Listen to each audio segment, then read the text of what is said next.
In all honesty, guys, the secret is to pretend you're going somewhere. Like, behave like you're going places. Like you woke up in the morning and you go into the office, so you have to get ready. I think that's the secret. So, do all the little rituals you do on a normal basis. Of course, it won't be possible every day, but I don't know, you can do it 3 days a week instead of 7, like, or 5. And I think it works, like waking up, showering, dressing up, putting your jewelry, your watch, just the little things. It gives you a feeling that everything is under control, even if it's not.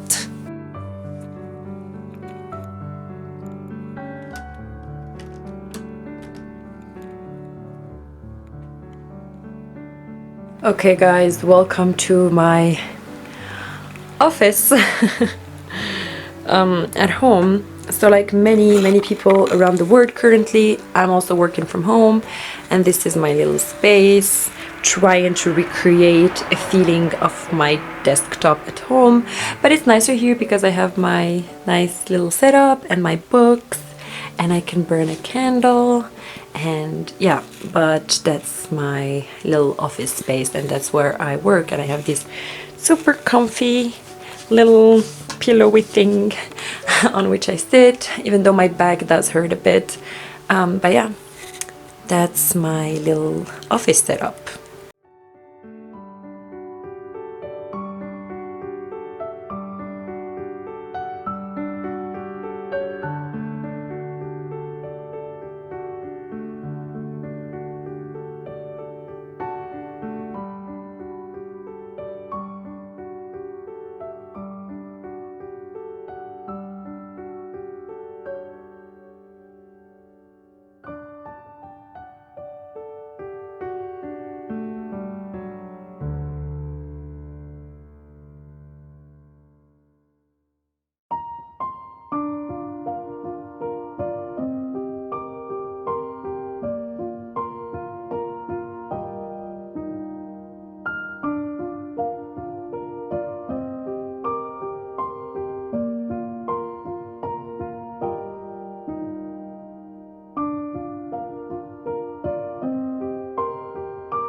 Hi guys, so these are my groceries.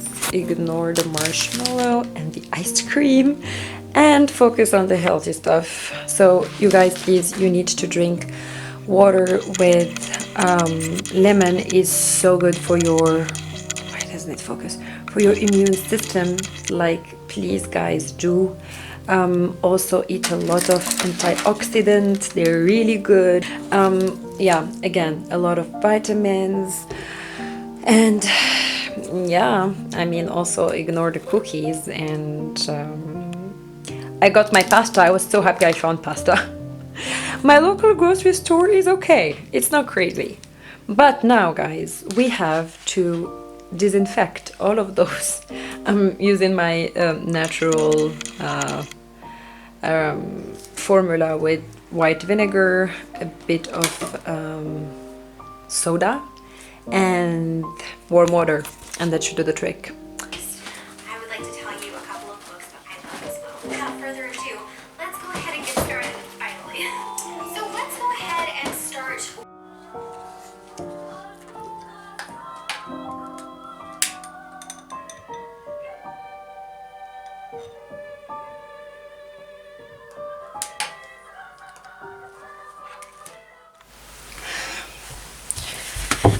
I got you guys. Book-wise, I got you.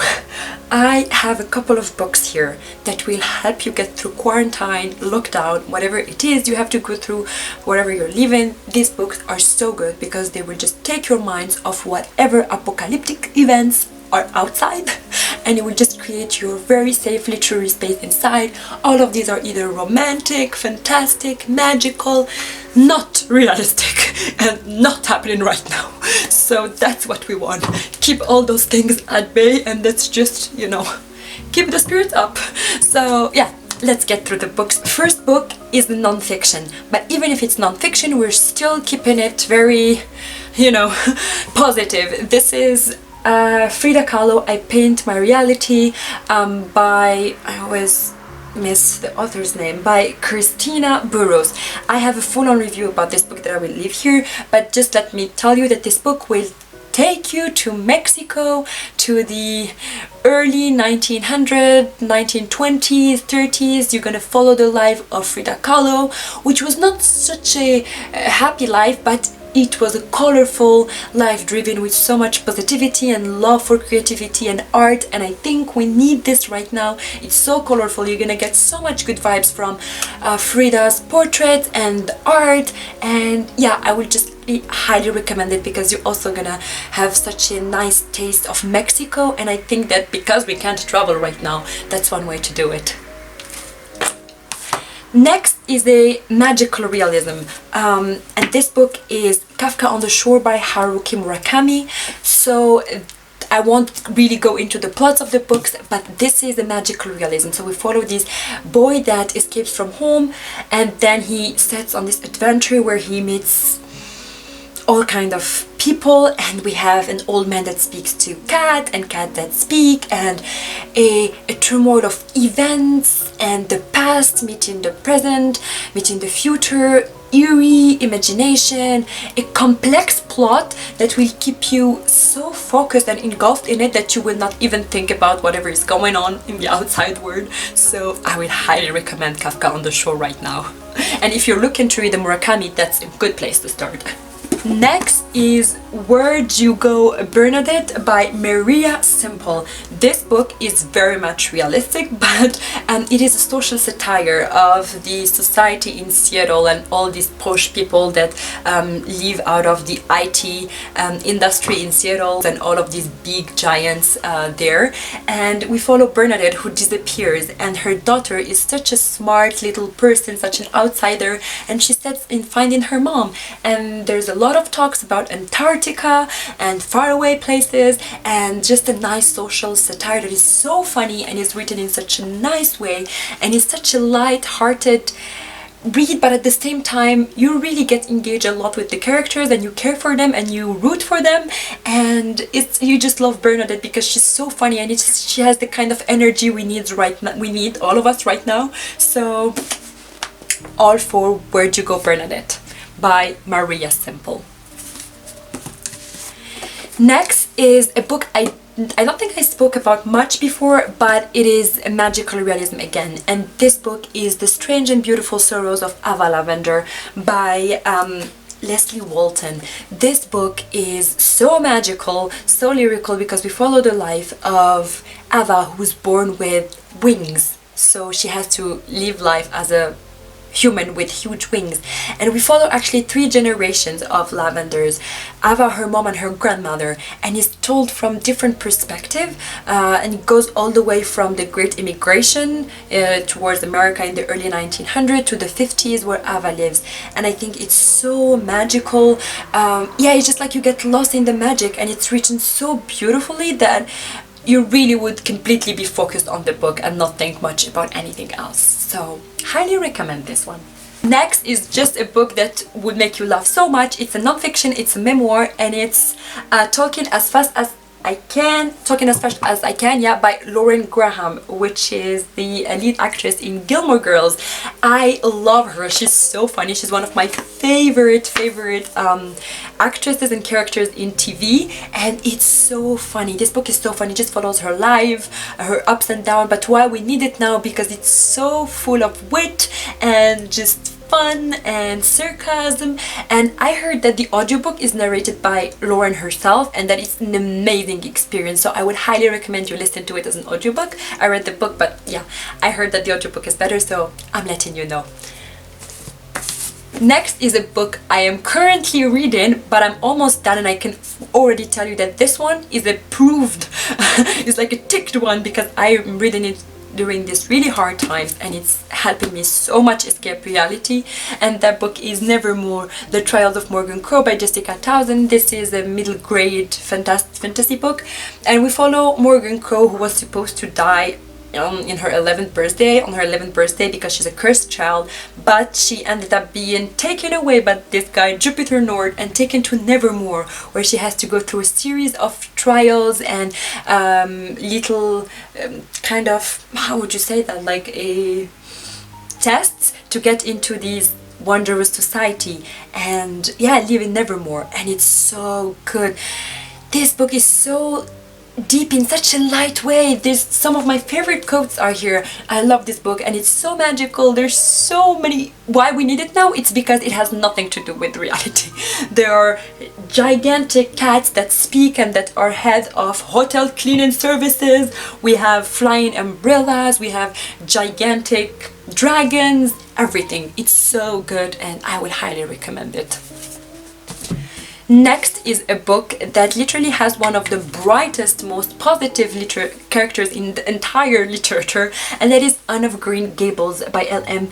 Montgomery. Please read this book. We follow the life and adventures of orphan Anne, who just comes and moves to Prince Edward's Island with this couple of siblings, and we just follow her life when she starts living with them as an orphan. And Anne, why we need this? Because we need Anne.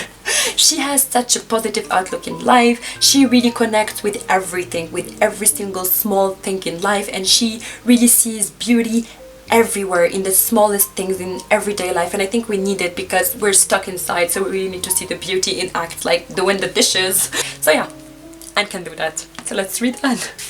Next, I have a love story that I just read, and even though I gave it 3 stars, it really helped me because I also read it very recently, and it was good focusing on other people's love life other than, whatever is going on right now.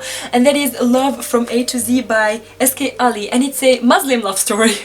You guys, I've been loving Muslim love stories lately, so it just follows Zainab and Adam that meet at the airport flying to Qatar, and he comes from London, she comes from the US, and they just gonna meet in the airport and then meet later, and we just follow their very interesting story. It's nothing crazy, but it's such a nice book that has values and stands for certain things, and we need a love story, and this is the latest one I read and it helped me, so I'm just recommending it right here.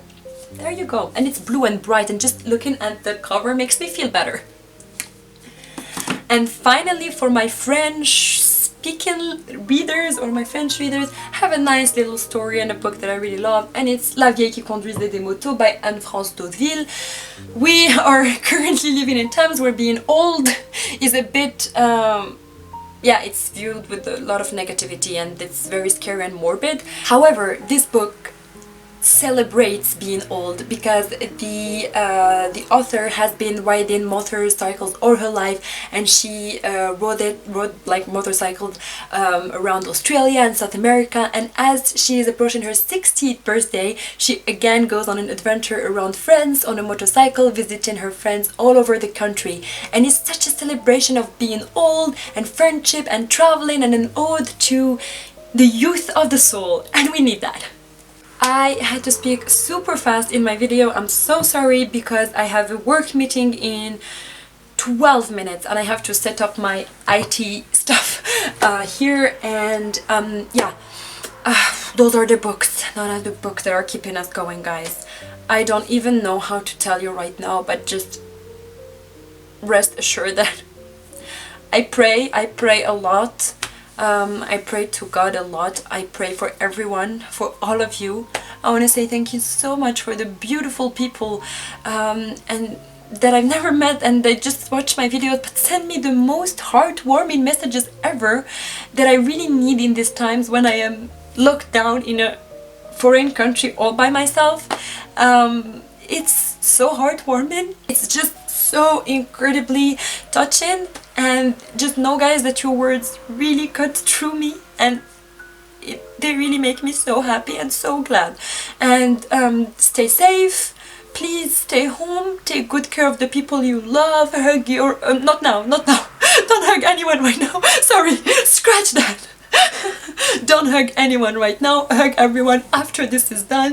This is why you have to stay home and pray for the best, that we can all see our parents and our families later, and they'd all be great and doing good, and we would all hug together and do things with them, and yeah, just enjoy enjoy them, because that's really what matters the most in life. And yeah, since we get...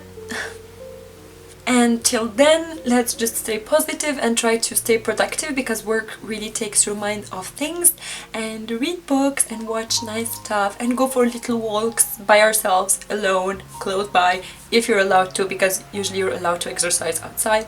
And yeah, so much love, sending your warmth, and a huge virtual hug.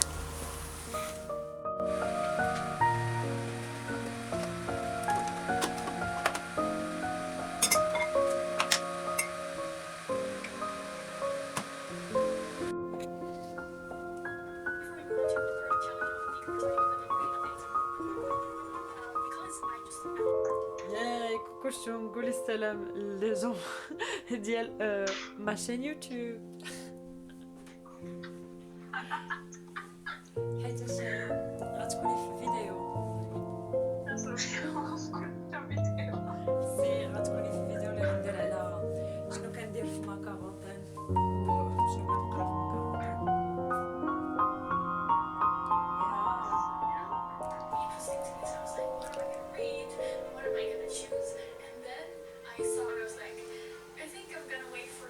Moment, and yesterday, or no, I think it's like 2 days ago already, I saw this book in a bookstore, and I was like, that's it, that is the book, this is the right moment. If there's any moment to read a book that's 800 pages, I think it's right now.